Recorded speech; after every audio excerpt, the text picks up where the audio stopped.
The night the diamonds went missing, the palace didn't just panic, it froze, because the first whisper wasn't "where are the jewels?" It was who just became powerful enough to make them disappear and get away with it. They'll tell you this story is about a necklace, a few stones, a locked vault. Cute? No. This is about control, about who gets to be believed, who gets to be protected, and who gets to be quietly sacrificed when the crown feels cornered. Because the moment Duchess Markle stepped into royal airspace, the palace didn't just welcome her. It started measuring her, watching her, cataloging her like a potential storm cloud. And the wild part? Markle didn't even realize she triggered the royal alarm system years earlier, back when she was just an actress with a glossy smile, a clean public image, and a summer that left a trail of questions nobody could erase. It began as a rumor the way dangerous rumors always do. Soft, delicious, and spoken with a smirk behind champagne glasses. A yacht, not a cute little vacation boat, not a celebrity rental. A floating fortress, the kind that doesn't appear on social media because the people on board don't want the world to know they exist. The kind owned through layered holding companies, hidden behind silence, lawyers, and private arrangements. The kind of yacht that slides along the Mediterranean like it owns the sea, and everyone around it. And Maren's name somehow ended up attached to it. Now listen carefully, this wasn't proof. It was the kind of detail that makes powerful people go still.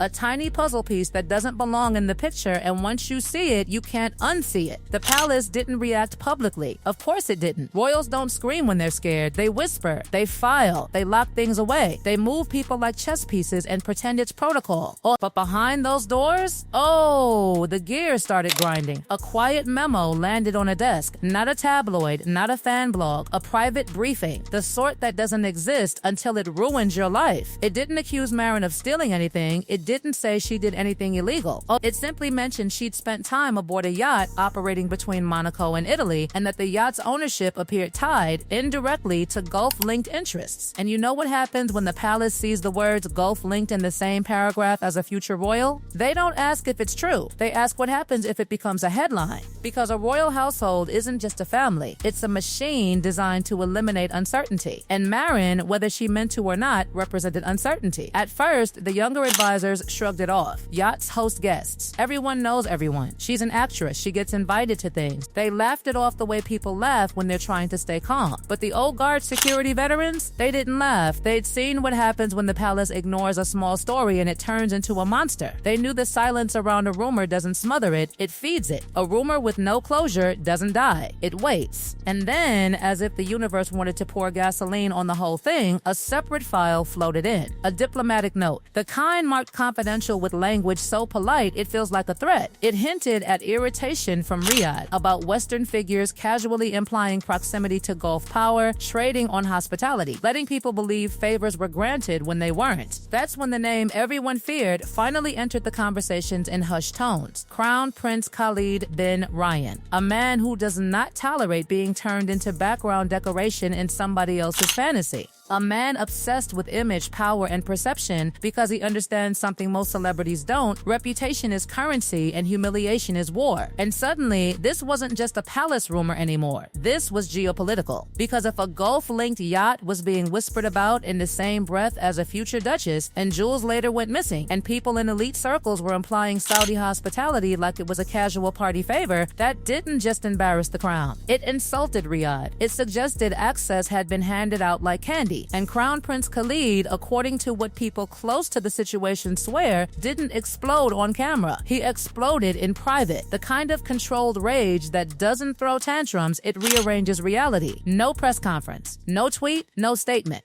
Just a cold message passed through intermediaries. Do not allow our silence to be mistaken for permission. In the palace, that landed like a knife because the royal household lives on discretion. And discretion works both ways. You don't drag foreign partners into your mess, and you definitely don't let it look like someone close to the crown is using foreign power as a status boost. So the palace did what it always does when it feels threatened. It tightened the leash, not openly, not dramatically. They called it support. They called it guidance. They called it security. But inside the system, everyone recognized it for what it was: containment. Invitations started disappearing. Meetings got rescheduled. Appearances were reconsidered. A request to attend one glittering event? Suddenly there were logistical constraints. A proposed guest list? Suddenly it needed further review. Markle would smile, nod, keep moving, while the palace quietly built a fence around her life. And here's where the diamonds come in, because if you're wondering why jewelry matters so much, let me tell you, in royal life, jewels aren't just accessories. They're inventory, they're history, they're power you can wear on your throat. So when the vault staff discovered pieces missing, stones that were logged, counted, and tracked like national treasure, the palace didn't just ask who touched them. They asked who could touch them without leaving fingerprints. Because that's what power is, access without accountability. And the moment those stones disappeared, the old yacht rumor mutated like it had been waiting for its cue. Suddenly, the timeline shifted, names blurred, locations expanded. And Meghan, whether she ever had anything to do with anything or not, became the perfect silhouette for people who love a scandal more than they love the truth. A duchess with a mysterious past, a Gulf-linked yacht, a crown prince furious about insinuations, a palace desperate to shut it all down, and a vault with missing diamonds. You can feel it, can't you? The palace tried to bury the story, but the way they buried it made it smell even louder. Because when an institution refuses to answer, the world doesn't assume innocence. It assumes damage control. Prince Adrian, Meghan's royal husband, didn't take it quietly. He saw every tightened rule as an insult, every extra protocol step as a slap. He believed they were punishing her for a rumor, not protecting her from it. And that's when the palace split into factions. One side wanted to embrace Meghan fully, believing the only way to kill a rumor is to starve it of oxygen. The other side wanted distance, believing the only way to survive a scandal is to make sure it burned someone else first. And in the middle of that was Meghan.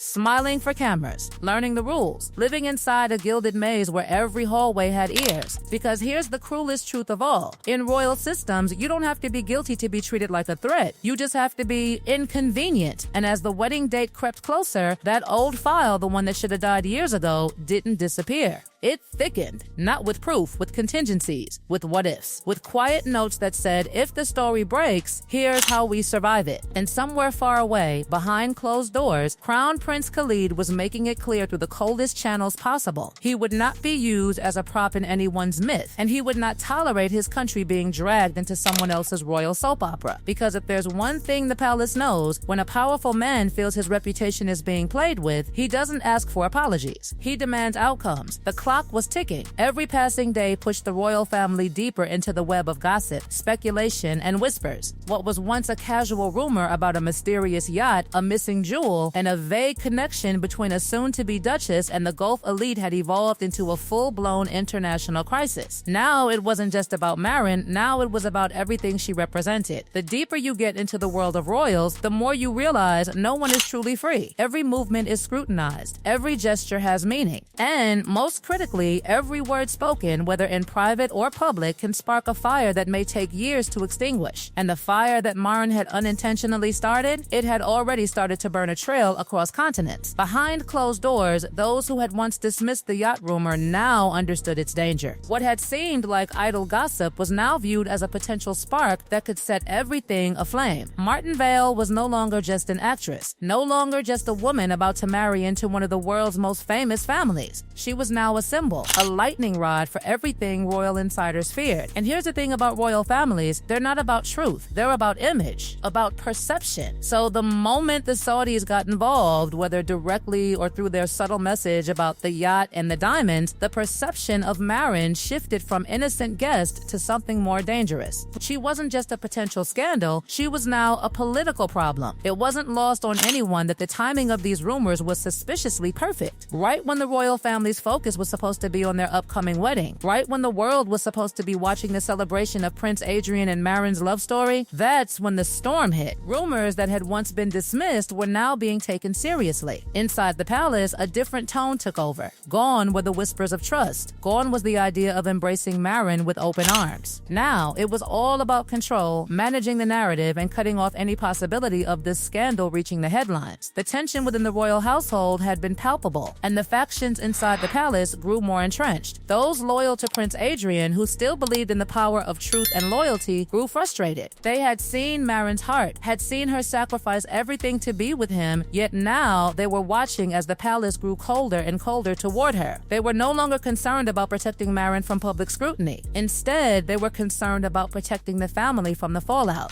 And with each new whisper, with each additional layer of the mystery surrounding the yacht, the situation only worsened. The whispers about the diamonds, they weren't going away. The story had taken on a life of its own, spreading like wildfire across gossip circles, diplomatic cables, and international news outlets. The stakes had never been higher, and the more the palace tried to contain the scandal, the worse it became. Because here's the thing about royal rumors, they don't stay contained for long. They grow, they twist, they morph into something entirely unrecognizable. What started with a few whispers about a yacht became a full-blown international mystery involving stolen jewels, high-profile connections, and a Saudi prince who wanted the world to know that he wasn't anyone's pawn.